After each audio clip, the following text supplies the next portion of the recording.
Hello, everyone. Thank you for tuning in and welcome to the third season of the Vimy Foundation's podcast, Beyond the Ridge, a series promoting Canada's contributions to the First World War and the experts who continue to uncover our past. My name is Caitlin Bailey, and I am the Executive Director of the Vimy Foundation. We have a very exciting guest today, Renée Davis. So welcome, Renée. Thank you so much for joining us. Renée completed her bachelor's and master's degree in history at the University of Ottawa and is now the historian of military heritage for the Department of National Defence's Director of History and Heritage, where she researches the history and culture of the Canadian Armed Forces. Renée also manages the Canadian Forces Artist Program and works as one of the researchers for the Canadian Casualty Identification Program. So thanks again so much for joining us today, Renée. It's wonderful to have you. Our first question for all of our guests really is kind of a softball one. We always want to know, how did you first get involved in First World War history? Was it something you always wanted to do, or did it just kind of grow on you as you went through your career? Yeah, so it was not something I was necessarily thinking about when I was first going through school and picking a history degree. But ultimately, I had a very excellent history teacher in high school who encouraged me to kind of delve into the depths of this work. And then I ended up getting a job as a tour guide at the memorial sites in France during my undergrad. So working at Beaumont-Hamel in 2014 and Vimy Ridge in 2017. And working on the sites is where I just fell in love with the history, with the complexity of it, with the emotional weight of the sites, and ultimately just with how much you can connect with people throughout all these different time periods through these sites. And so from there, I was studying history already in university, came back to Ottawa, got a co-op job with the Directorate of History and Heritage, and ultimately got hired on as a historian working with them, and decided to do my master's degree in Canadian military and medical history and haven't looked back. So, yeah.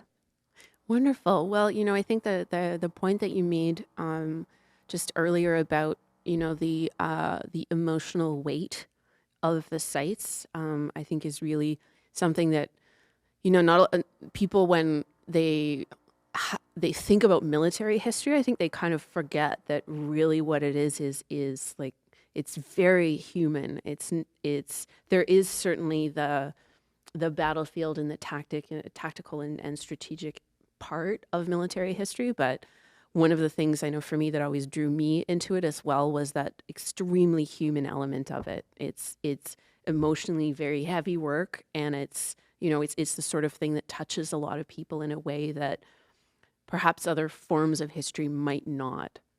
I'm always struck by the sites when I go there, that, as you say, it's emotionally really something that connects people, and connects people across generations, which I think you've summarized it really well.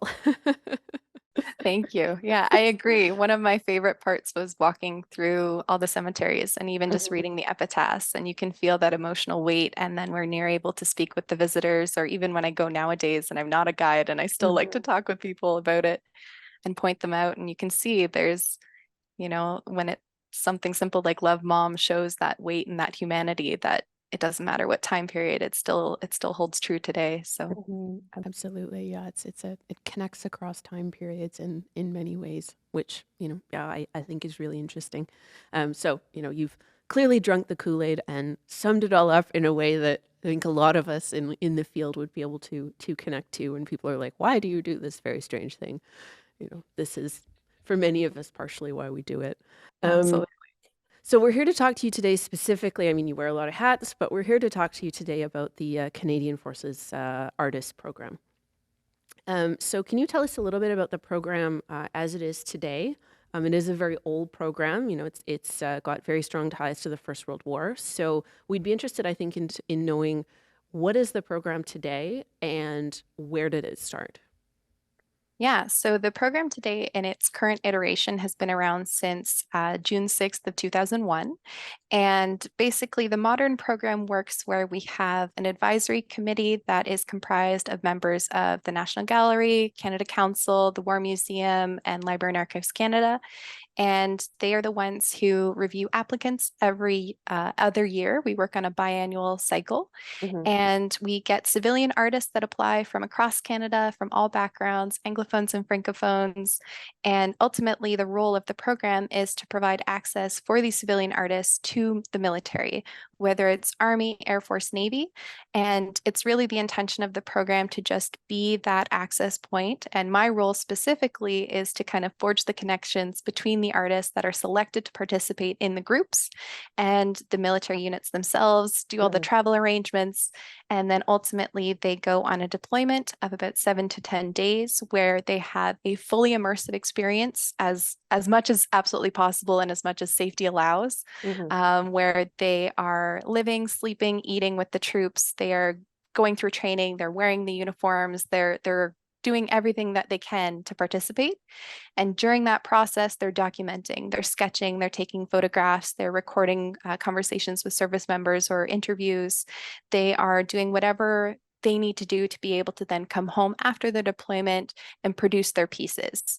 The modern program has artists from a wide variety of mediums. So we get a lot of photography, cinematography, but we also get painters, we get sculptors, we have authors, poets, playwrights, a huge array. And so when they return back to Canada, they have a period of a few years to produce as many works, however much, whatever they want to produce. Hmm. And then we organize an exhibit with lately, it's been the Canadian War Museum to then exhibit the work from that group and showcase it to Canadians. Hmm. And so the program is really here to be that kind of little opening so that civilians can come see the exhibits, see the pieces that civilian artists have produced, and in this way better understand and better connect with the service members and what their lives entail and the challenges they face. So Hmm. it's not only a form of commemorating what is going on both in Canada and abroad, but it's also a form of kind of providing that access Hmm. to civilians to better understand it. And how many artists are in a group per 2 years?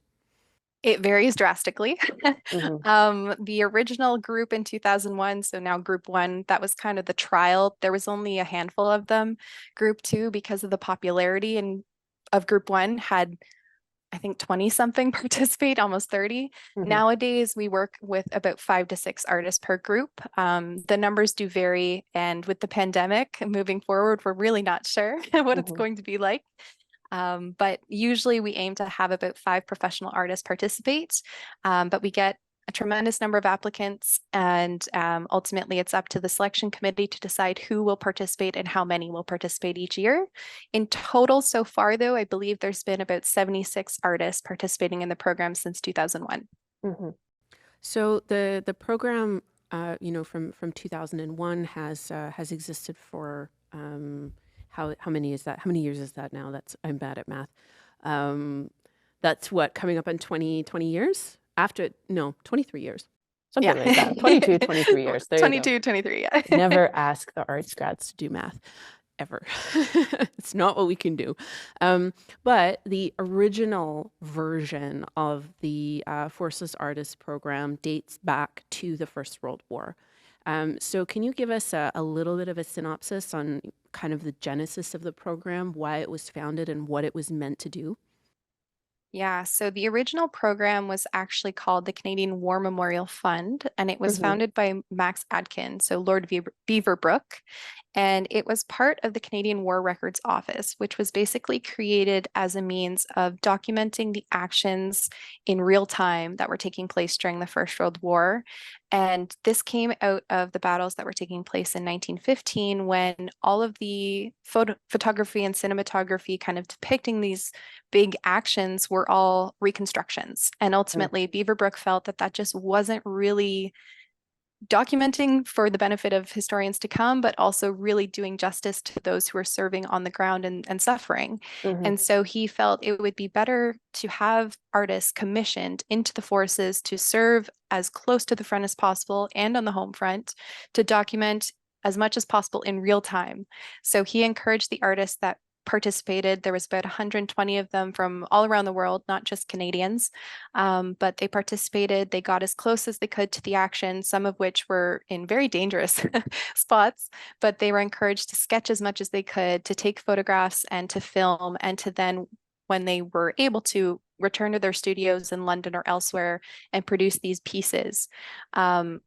Beaverbrook particularly was concerned about the technology involved with photography and film. So he also encouraged as much as possible to have painters.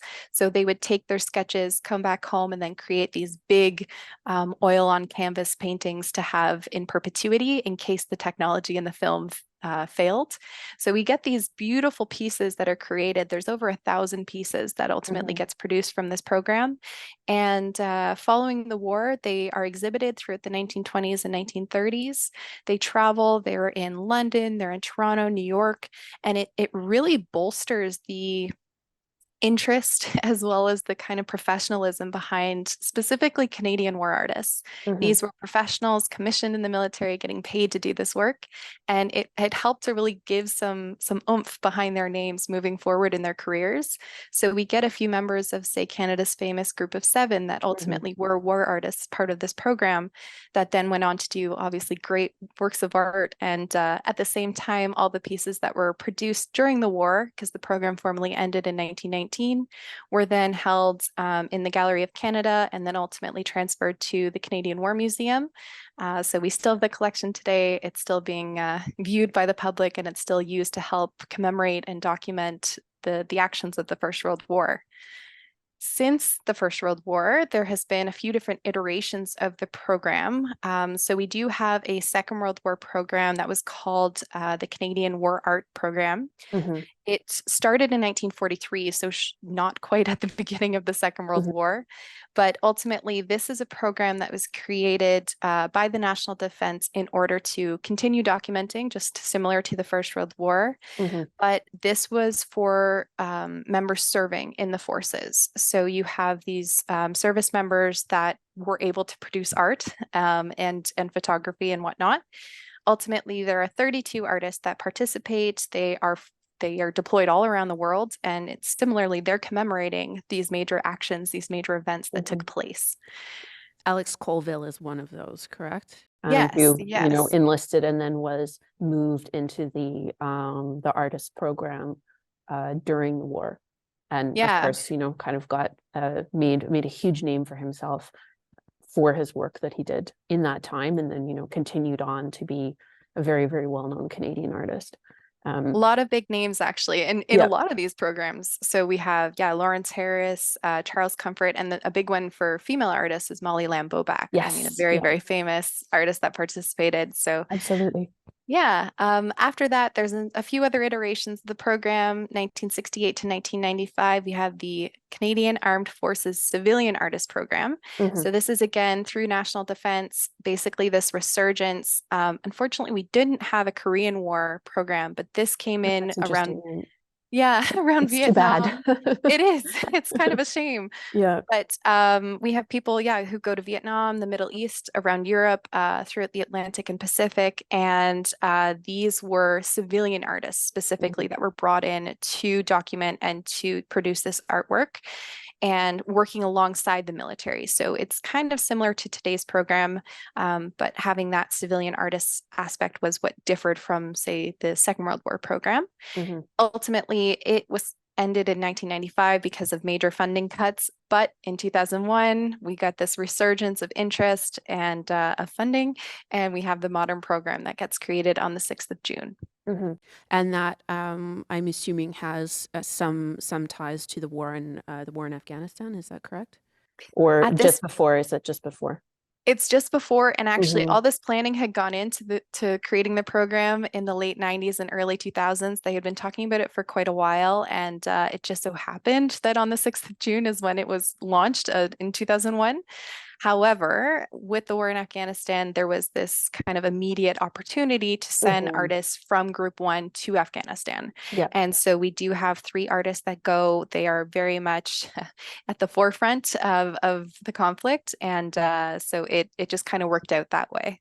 Well, it's really a convenient coincidence, we'd say, and really, I think for a lot of people, my sort of first experience of the modern program, I would say, was definitely an exhibition actually from Gertrude Kearns, who was one of the artists who went to Afghanistan. So, it kind of reminded Canadians again that in fact there are many different ways to represent conflict, and that this program is in fact quite a unique way of looking at it, I would say.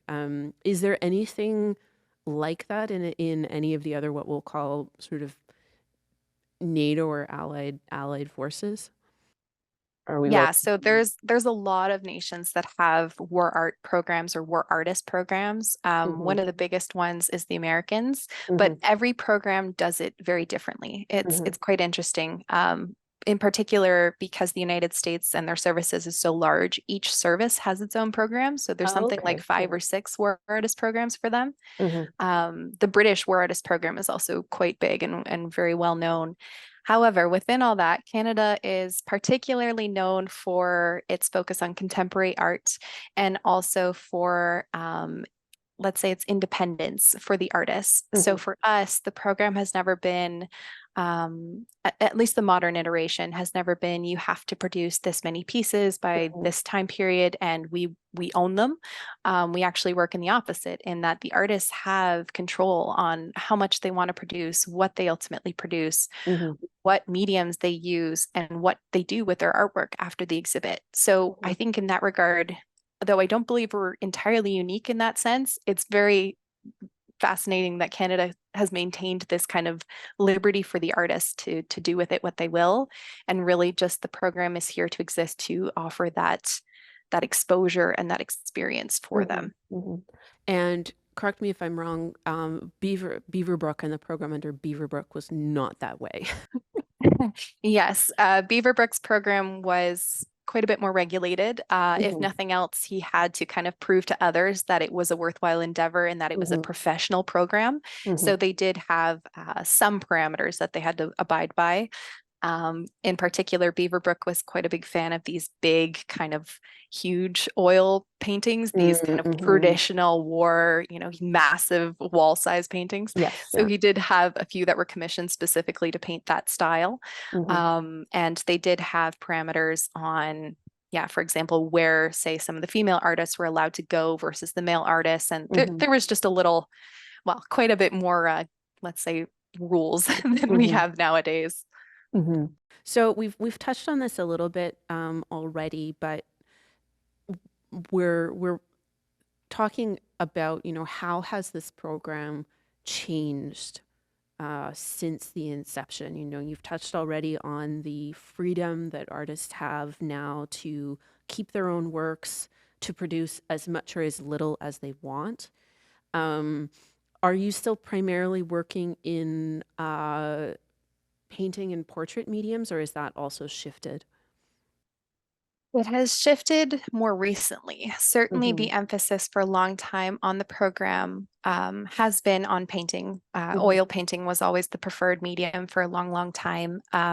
However, there was the recognition that cinematography and photography Hmm. did fall within that and were acceptable mediums. But generally speaking, the professional artists that were selected were there to paint. Hmm. Now, that being said, as the program has developed, and particularly since the mid to late 2000s, there has been a shift. Hmm. So, group one and group two were a lot of painters because at the time, contemporary art was painting. That was just kind of the professional medium Hmm. that was often used.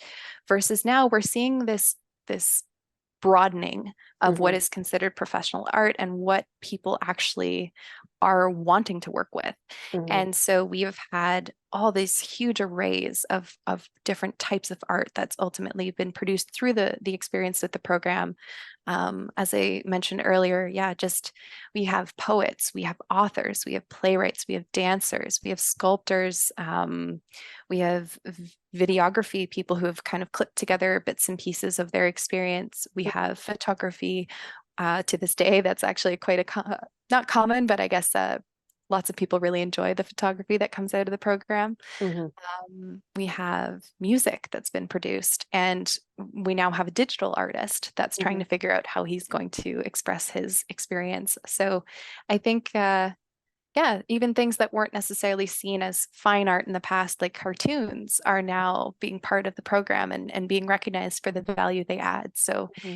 in that sense, the program has definitely shifted in its core values and core intention. I think it has really stayed the same throughout every iteration, in that the intention had always been to document Canadian service members at home and abroad, and to provide some access for people who can't necessarily go to these sites or can't see it firsthand. They can then get a sense of the emotion and the experience and the turmoil, the highs and lows of serving in Canada and for Canada. And I think that has always stayed true to this day. And what we hope that the artists produce is having this insight and access. And in that way, simultaneously commemorating it and memorializing it in a way that future generations can see over the course of the years, all these different ways that Canadians have participated. So, Hmm. yeah. So yeah, it's really interesting to see, the values are the same, but the expression of those values is shifting and changing and following different trends, which I think is really interesting. And the program, doesn't insist on following a specific trend or a specific, medium at this point. Which is really cool. I think it keeps it contemporary and keeps it of interest to people.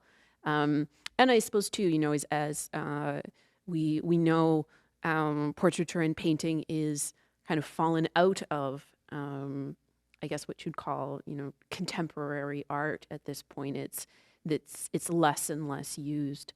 So, you have to change with the times, right? Exactly. Yeah. Yes. I think there are, every once in a while, the selection committee gets a little excited when they see a painter because it Yeah. isn't as common anymore. But Yeah. we Yeah. are simultaneously experts in the field and recognize that this shift has happened globally, and Mhm. therefore they kind of have to stay with that trend. Yeah, you have to continue to do that.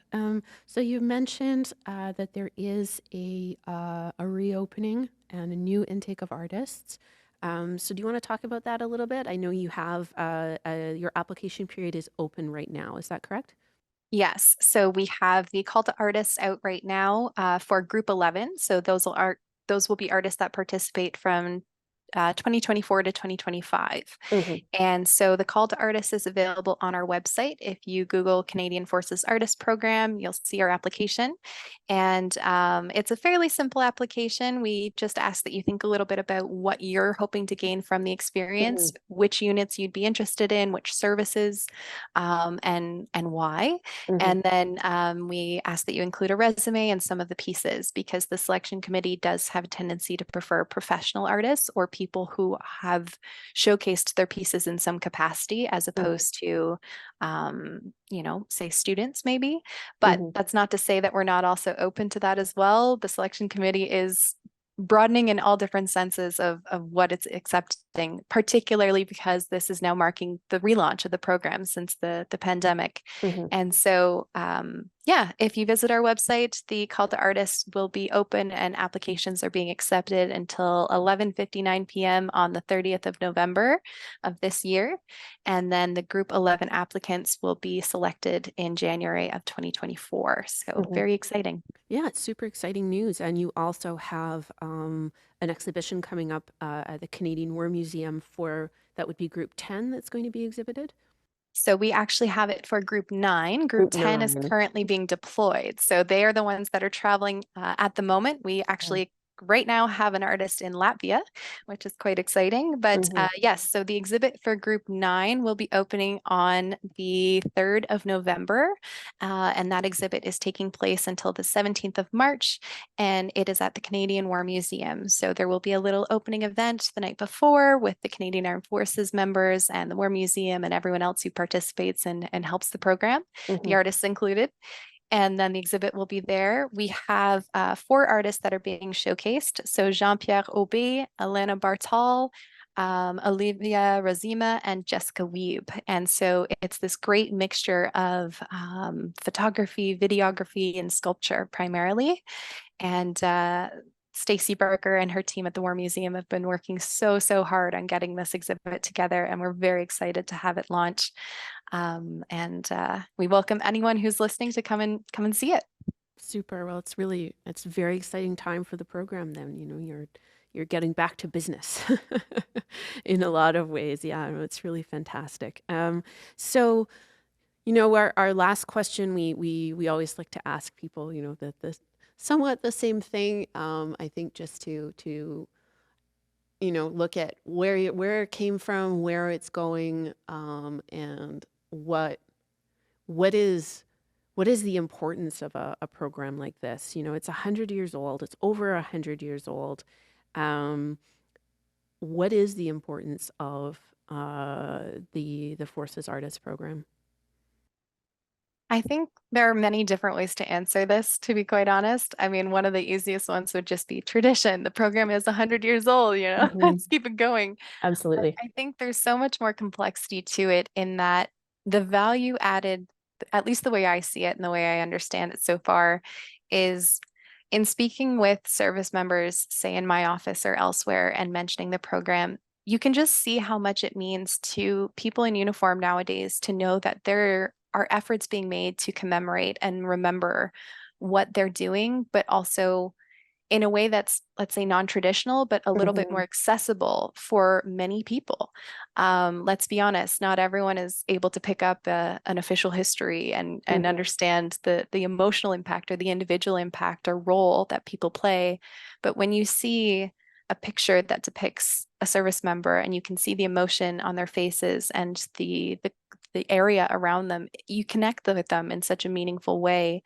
And I think the artwork itself provides so much access that we don't get in other forms. Hmm. And so moving forward, having these civilian artists allow that lens to be more accessible to civilians and simultaneously shows the service members that their service is being valued by not just the Canadian Armed Forces, but by Canadians writ large, and even people outside of Canada that are looking at this program and saying this has true value. So Hmm. there's so much importance and so many different ways to look at it that I think I hope it always continues. I hope Hmm. we're able to show that this is truly valuable and this will always be something that Canadians want and ultimately see moving forward. Hmm. And what do you hope for your time at the program? Oh, that's a big question. My hope is that the current artists that I'm working with to find their placements and to get everything organized and to deal with, quite frankly, other bureaucracy that Hmm. national defense insists upon, I hope that I'm able to make it as easy a process on them as possible so that they are able to just focus on um,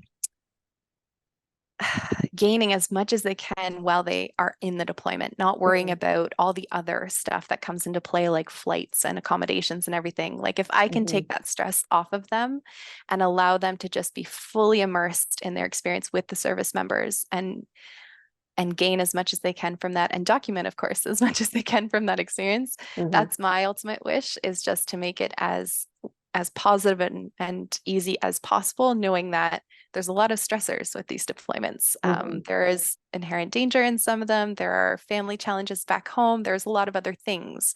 And the artists are professionals. They are having to, take time out of their other exhibit schedules and their lives to be able to do this. And so in a way, I just want to be there and make it as easy as I can, and then simultaneously have the exhibit and promote the program and do things like this to help really make sure that Canadians know that this exists and Hmm. it has been around for a long time. And there's so many beautiful pieces of art that they can go and see and hopefully connect with. Hmm. Well, thank you so much, Renee. I really appreciate it. Thank you for telling us a little bit more about this fascinating program, a program that I will admit is very, very close to my heart as well. I'm, the First World War iteration of this is something that absolutely fascinates me. So I'm really happy that you came and you were able to take the time to, talk to us a little more about it. So thank you so much.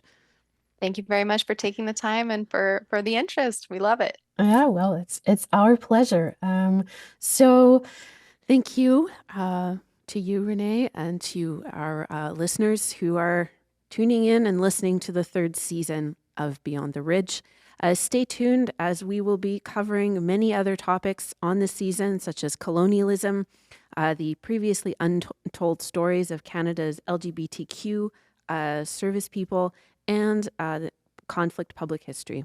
The Vimy Foundation works to preserve and promote Canada's ongoing legacy of leadership through its educational programs to build a future we hope that is informed by the past. So thank you very much.